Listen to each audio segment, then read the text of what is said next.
ነብዩ አለይሂ ሰላቱ ወሰላም ሐዲስ ላይ እንደሚሉት አላህ እኔ ከመላኬ በፊት ወደ ምድር ተመለከተ ይላል። ፈመቀተ አጀመሁም ወዐረበሁም ምድር ላይ ያለ አረቡንም አረብ ያልሆነውንም በክፉ ጠላቸው። የሚሰሩት ሥራ ጸያፍ ነው።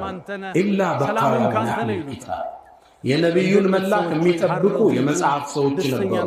እነሱ ሲቀሩ እንዴት ደስተኛ አንሆንም?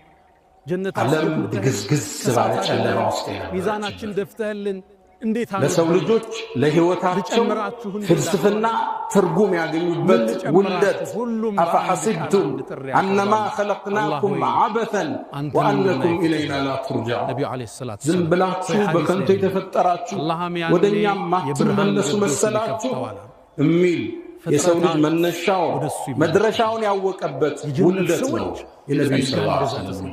ሐታ ኢዛ ሐደረ እሱን እንዲያዩት አቅም ሰጥቷል።